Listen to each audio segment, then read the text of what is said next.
السلام عليكم ورحمة الله وبركاته. أهلا وسهلا بيكم في قناة موزي موري كروشيه. إن شاء الله في حلقة النهاردة هنشتغل مع بعض الجراب الجميل ده. شكله جميل جدا زي ما انتم شايفين، وطريقته كمان سهلة جدا جدا. إن شاء الله تنفذوه معايا بكل سهولة. سهل كمان بالنسبة للناس المبتدئين. هنشتغله كله بغرزة الحشو.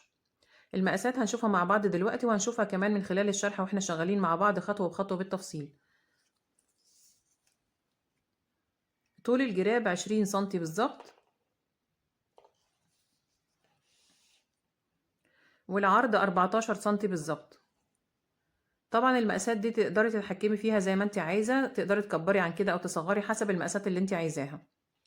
اتمنى ربنا يوفقني والفيديو النهارده يعجبكم وتستفادوا منه. لو عجبكم الفيديو اعملوا له لايك وشير، وقولوا لي رايكم في التعليقات. ولو لسه اول مره بتشوفوني وحابين تتابعوني، يسعدني اشتراككم في القناه. فاشتركوا وفعلوا الجرس على الكل عشان يوصلكم اشعار باي فيديو جديد انا بعمله. هسيبكم دلوقتي مع المقاسات والبيانات اللي احنا هنشتغل عليها الجراب النهارده، وبعد كده نروح على الشرح على طول.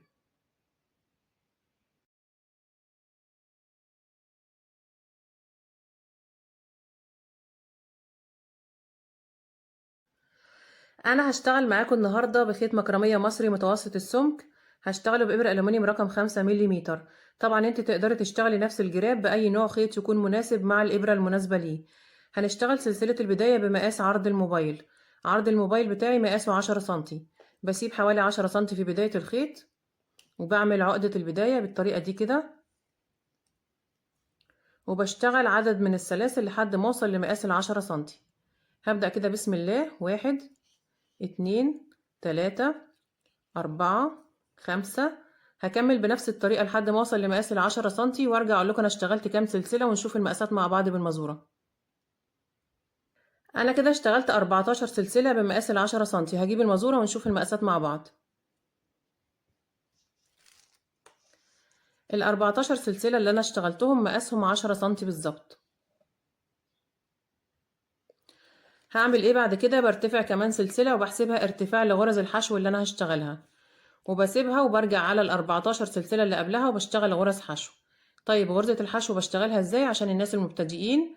معايا لفة على الإبرة، بفوت السلسلة الأخيرة اللي هي الارتفاع، وبرجع على السلسلة اللي قبلها، بدخل في الحلقة الخلفية منها وبسحب الخيط. بقى معايا لفتين على الإبرة، بسحب وبطلع من اللفتين. دي أول غرزة حشو هحط فيها علامة عشان أعرف بداية السطر ونهايته.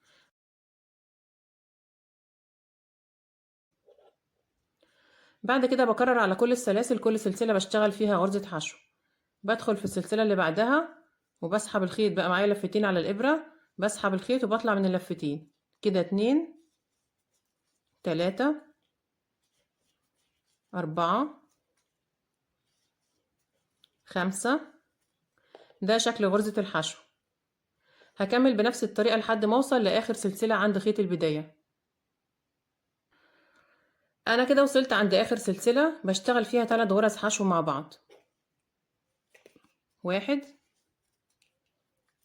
2 3. بعد كده بلف الشغل بتاعي وبرجع على الجنب التاني من سلسلة البداية وبشتغل غرز حشو. قصاد كل غرزة بشتغل غرزة، وباخد طرف الخيط بتاع البداية معايا عشان انضف الشغل بتاعي اول باول. بشتغل برضو على طرف واحد بس من الخيط. بدخل كده تحت فتلة واحدة وباخد خيط البداية معايا وبشتغل غرز الحشو.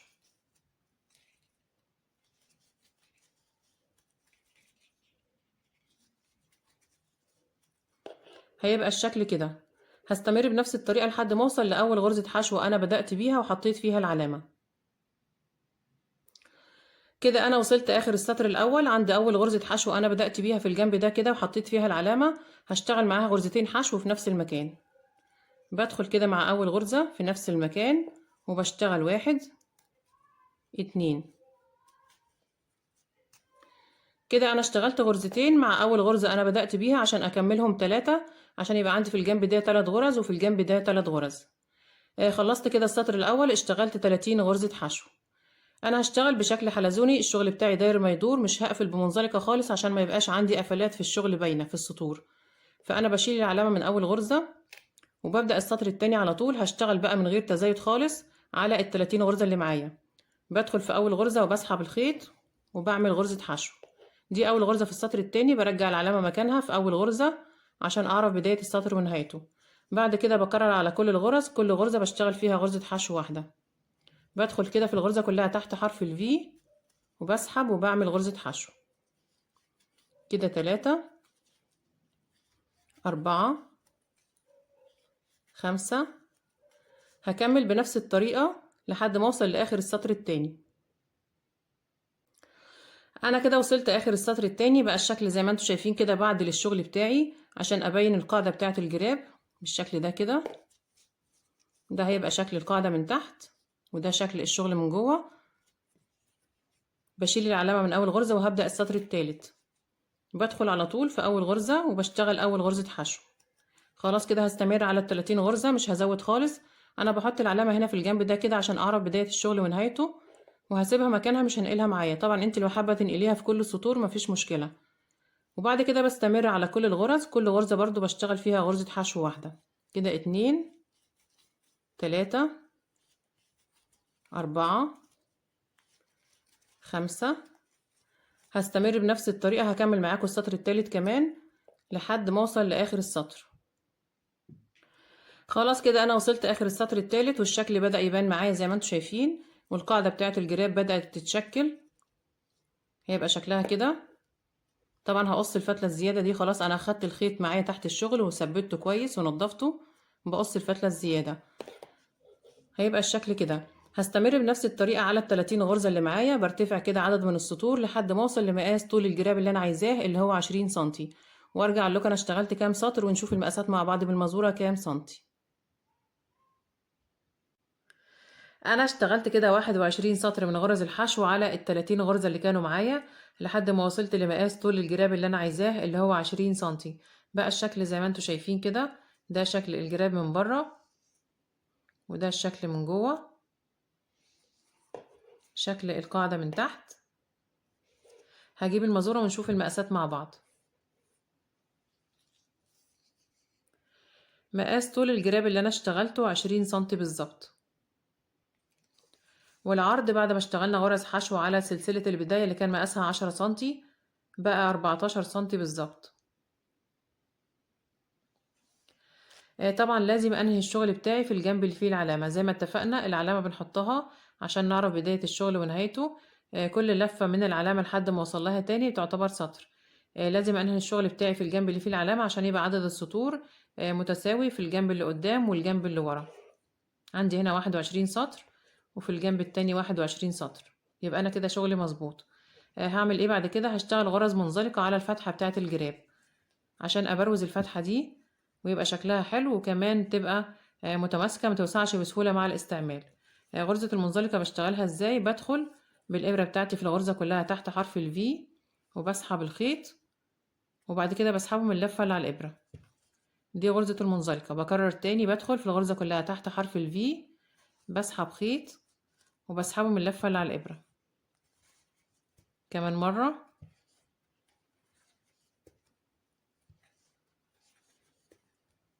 ده شكل غرزة المنزلقة، بتبقى في جنب الشغل كده وبتدي سمك للسطر الاخير، بتخليه عريض شوية. هكمل بنفس الطريقة، بشتغل منزلقة على الفتحة كلها لحد ما اوصل لاخر السطر وارجع لكم تاني.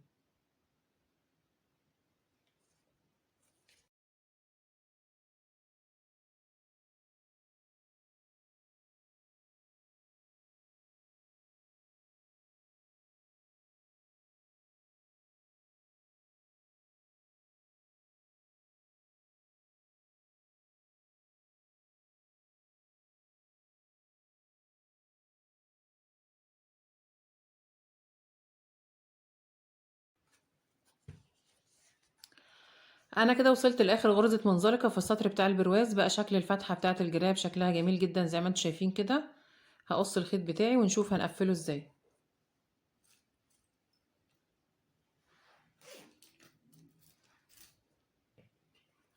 بقص الخيط بالولاعة كده،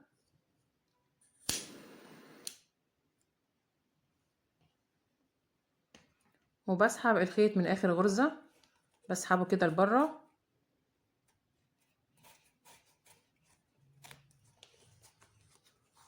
بعد كده بفوت اول غرزة منزلقة انا اشتغلتها وبروح تحت الغرزة التانية وبدخل بالابرة كده تحت حرف الفي وبسحب الخيط، بسحبه بدخله جوه،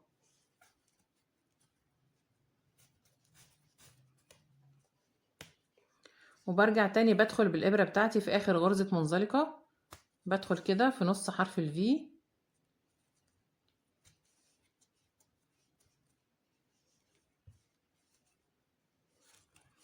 وبسحب الخيط تاني بدخله جوه الشغل بتاعي.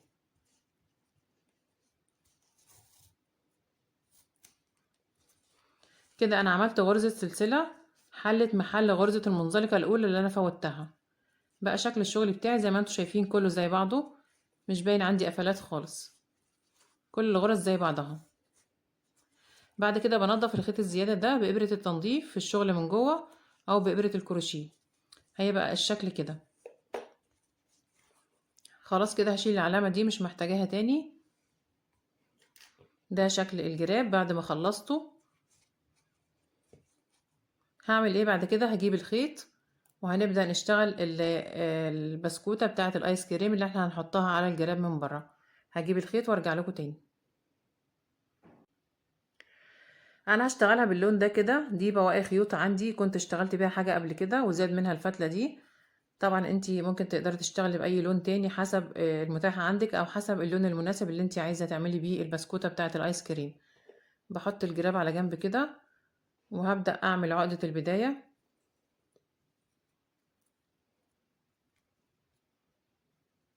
وبعمل سلسلة كمان، يبقى انا كده معايا سلسلة وعقدة البداية. برجع لعقدة البداية تاني وبشتغل فيها غرزة حشو، بوسعها شوية كده وبدخل في الإبرة، بسحب الخيط وبشتغل غرزة حشو. ده أول سطر، أول سطر اشتغلت غرزة حشو واحدة.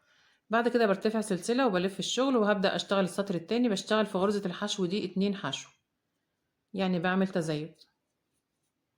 أنا عايزة شكل القطعة اللي أنا اشتغلها يبقى شبه المثلث كده، 1 2. كده اشتغلت السطر التاني غرزتين حشو، برتفع سلسلة وبلف الشغل وبشتغل في أول غرزة تزايد يعني 2 حشو، والغرزة التانية حشو واحدة.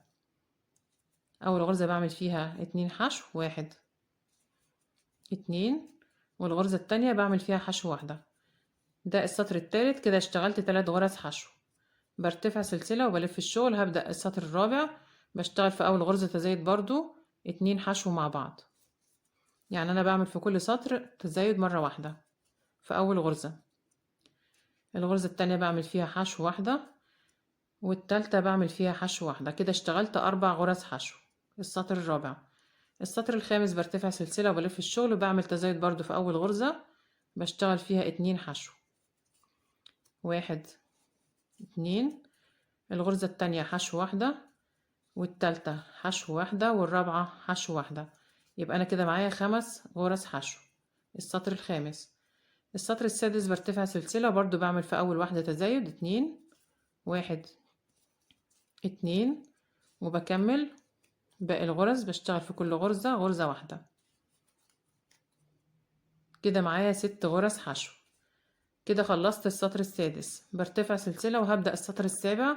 أول غرزة بعمل فيها 2 برضو، 1 2، وبكمل على نفس العدد 1 2 3 4 5 6، آخر غرزة رقم 7. كده أنا اشتغلت 7 سطور، بدأت بغرزة حشو واحدة وآخر سطر 7 غرز حشو. هعمل معاينة كده المقاس ده مظبوط، هثبت الخيط بتاعي،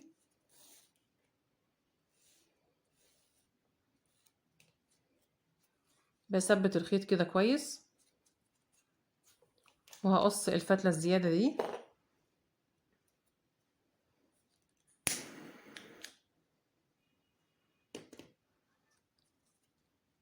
وهدخل الخيط ده كده بإبرة الكروشيه أو بإبرة التنظيف في الغرز من ورا عشان أنضف الفتلة الزيادة بتاعة البداية والنهاية.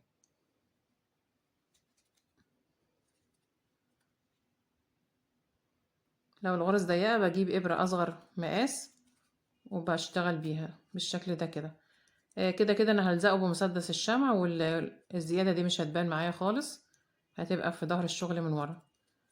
بداريها بس في الظهر كده، وخيط البداية كمان بنفس الطريقة.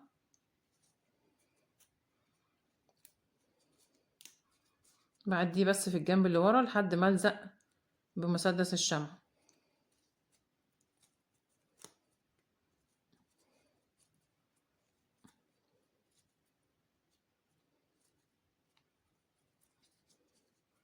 خلاص كده انا عملت الجزء ده اللي هو البسكوتة بتاعة الايس كريم.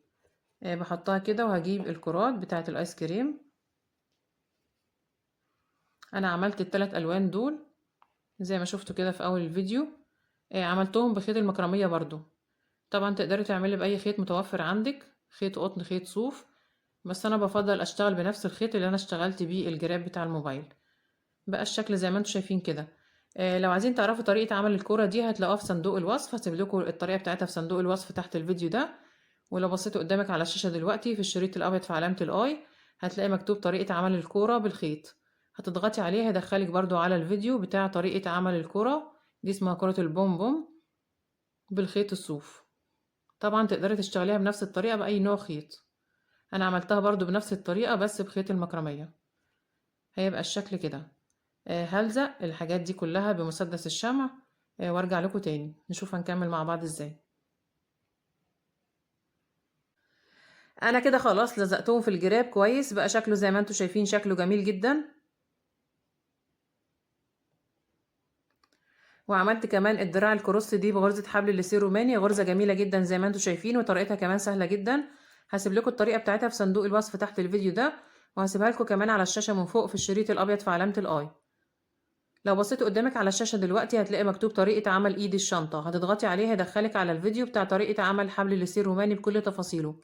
ازاي تشتغليه بفتلة واحدة، وازاي تشتغليه بفتلتين، وازاي تعرضيه بغرزة المنزلقة او غرزة الحشو، وازاي كمان تركبيه في الجنشات او في الحلقات. هنركبه في الجراب.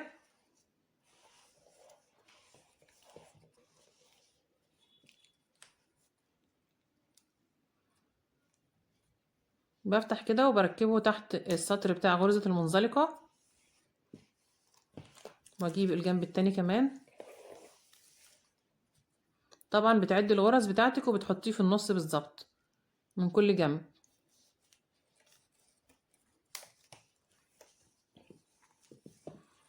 هيبقى ده شكل الجراب. طبعا انا مش محتاجه احط له سوسته ولا احط له قفل ولا اي حاجه، لان القفله بتاعته ضيقه يا دوبك على قد الموبايل بالظبط. لو انت حابه تحطي له قفل مغناطيس مثلا زي ده كده، زي ده، او تحطي له زرار، هتعملي عروه من قدام وتخلي الزرار ورا في الظهر، او تحطي له سوسته حسب ما انت عايزه. طبعا لو مش حابه برضو تعملي الدراع بالخيط ممكن تعملي سلسله، تستخدمي السلسله زي كده، سلسله وبتحطي فيها الجنشات، او بتستخدمي دراع جلد حسب المتوفر عندك او حسب المتاح عندك. بكده نكون خلصنا الجراب بتاعنا وخلصنا حلقة النهاردة. اتمنى يا رب يكون الجراب عجبكم وتكونوا استفدتوا من الفيديو. لو عجبكم الفيديو اعملوا له لايك وشير وقولوا لي رأيكم في التعليقات، وما تنسوش كمان تشتركوا في القناة لو لسه ما اشتركتوش، وتفعلوا الجرس على الكل عشان يوصلكوا اشعار بأي فيديو جديد انا بعمله. وان شاء الله نتقابل في الفيديو اللي جاي، وشكرا ليكم والسلام عليكم ورحمة الله وبركاته.